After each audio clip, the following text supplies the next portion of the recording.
Oh, right, I get through a lot of kindling here. At this time of year I'm pretty much chopping it up just to light the forge, but all winter long I'll be using kindling to light the fires inside the barn. So normally you chop the stuff up, you might use a hatchet like this. And that's great if you can stand up the bit of wood and get a good swing at it. It'll go through nicely. But it's not so good if you're trying to get it smaller. So the smaller you get it, the trickier it is to chop it with a hatchet without hitting the hand. What I really need is a kindling chopper or a kindling throw. That's throw with an F. And this is what I came up with. So I had an old spanner or wrench, and so both ends look like that, and one end I turn into this. I also wanted to see how feasible it was to take this spanner end like this and to draw it out and then upset it and then draw it out again to turn it into a blade shape like this. So keep watching and you'll see how I do it. You'll see. And you'll see it took rather more effort than I anticipated, as often is the case with my projects.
So far so good, there's no sign of it, any cold shuts now. I think I've got away with it all. So the key thing is to stop it mushrooming as you hammer it down. So what I need to do now is to somehow, well, I can either open that up and squidge them both together, or push this one down into this one and out. I want to avoid is making too much of a neck there really.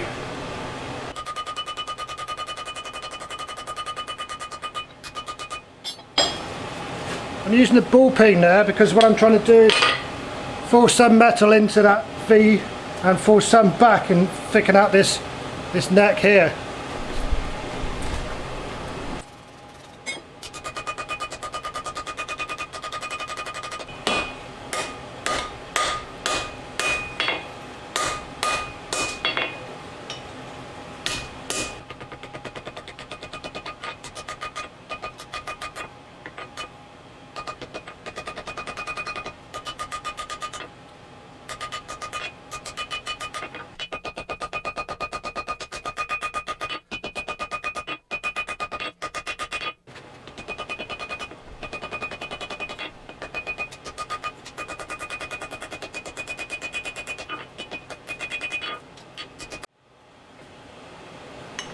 If I start hitting it there now, I might even fill up this area a bit more, which would be great.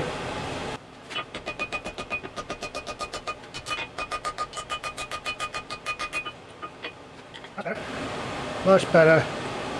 Starting to go where I want it to now.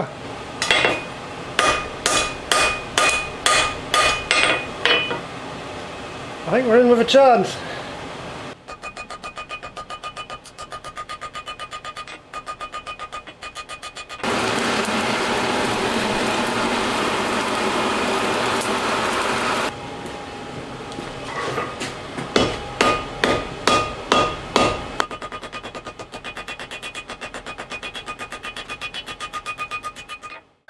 that's the intermediate stage, we'll call that.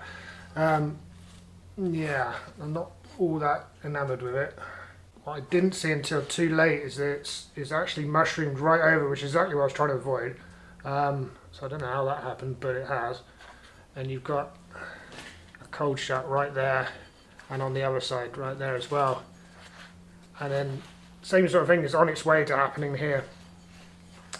So what can I do about that? Well, I don't think it's viable to forge weld this together, just to carry on forging that into a bar and then forge weld that together, because there's going to be a load of crap inside these cold shuts, and that's, yeah, I don't think it's going to work. So I think what I'm going to do is to take the angle grinder and cut out the bits where it's mushroomed over. So cut out anything where it started to fold out. So it's only a few bits really on each end there. So yeah, I'm going to cut those bits out and then try and upset the rest of the bar down and thicken it up a bit, and then start making it into a blade.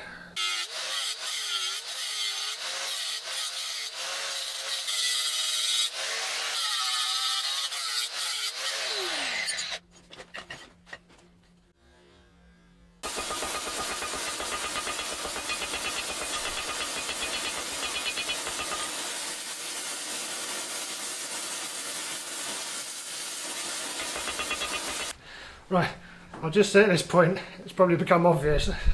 I knew it was from the start. But yeah, this does let you in for an awful lot of work. Certainly not a practical way of doing it, but it's reasonably fun.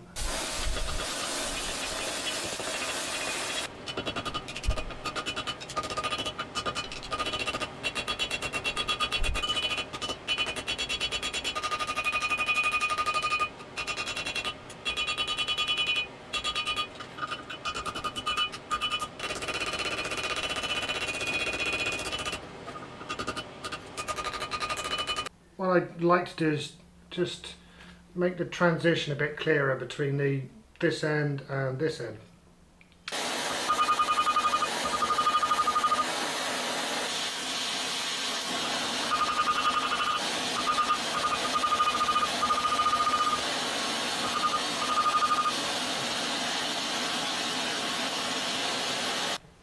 Right, that seems much more agreeable in the hand, so I'm going to go with that. Yeah, jolly good. Right, so I'm going to go over it, a bit more rough grinding.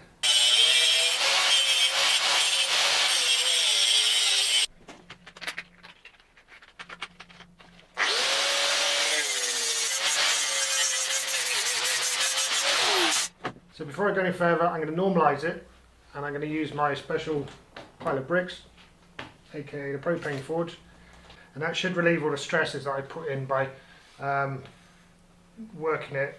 I've been working it a bit below what the heat it should be and so forth, so this should ease that out. Hopefully it will stay the same shape. There's a massive meat in this spine, so I'm not expecting it to distort like the kitchen knife tended to do, put a kink in it. But we'll see, we'll see.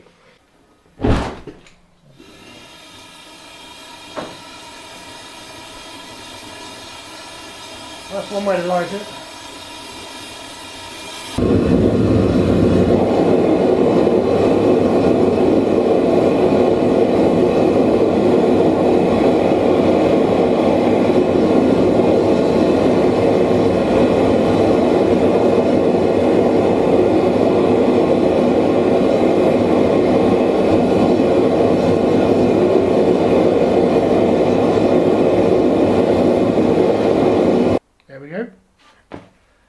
I'll let that cool down for however long it takes until I can pick up again without giving myself any more blisters, and then I'll repeat that 2 more times.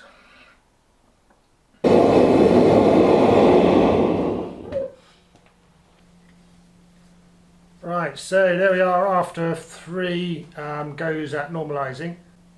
So now once again we're going to take it up to critical temperature, so just beyond non-magnetic, which is, in this case is going to be a strong orange, I'd say, colour-wise.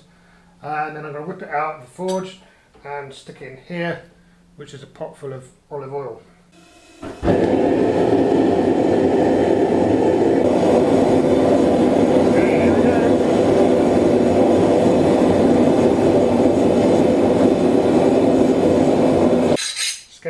that bit, and it's slightly cutting into the handle, so that's brilliant. So there we go, hardened. So next I'll temper it. So I'm going to do that in the kitchen cooker, and I'm just going to put that on the oven on a gas mark 9 and leave it for a few hours. Right, we're fresh out of the kitchen oven, and it's reached just where I'd run that file on the edge there. I can see that it's reached the right temperature, so we're looking at a light, very light blue. Right, let's cool it down.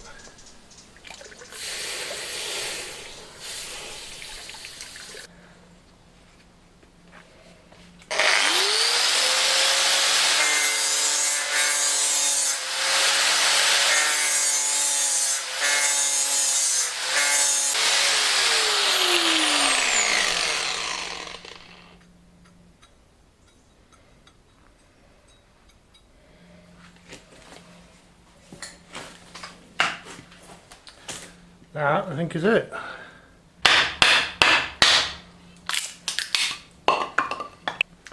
So using this technique I can actually hold, no I can't.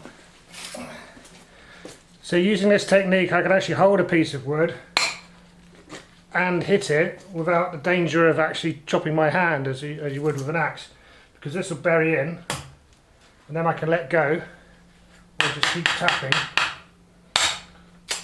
And then I can split it by twisting it rather than hacking through it like I would with a hatchet. So you see there, I've embedded it in. Obviously this only works on reasonably straight grain stuff. Most of the time what I'll be chopping up is just offcuts of planks and things like that, so this will work a treat. So again there, embed it in properly, and then a quick twist.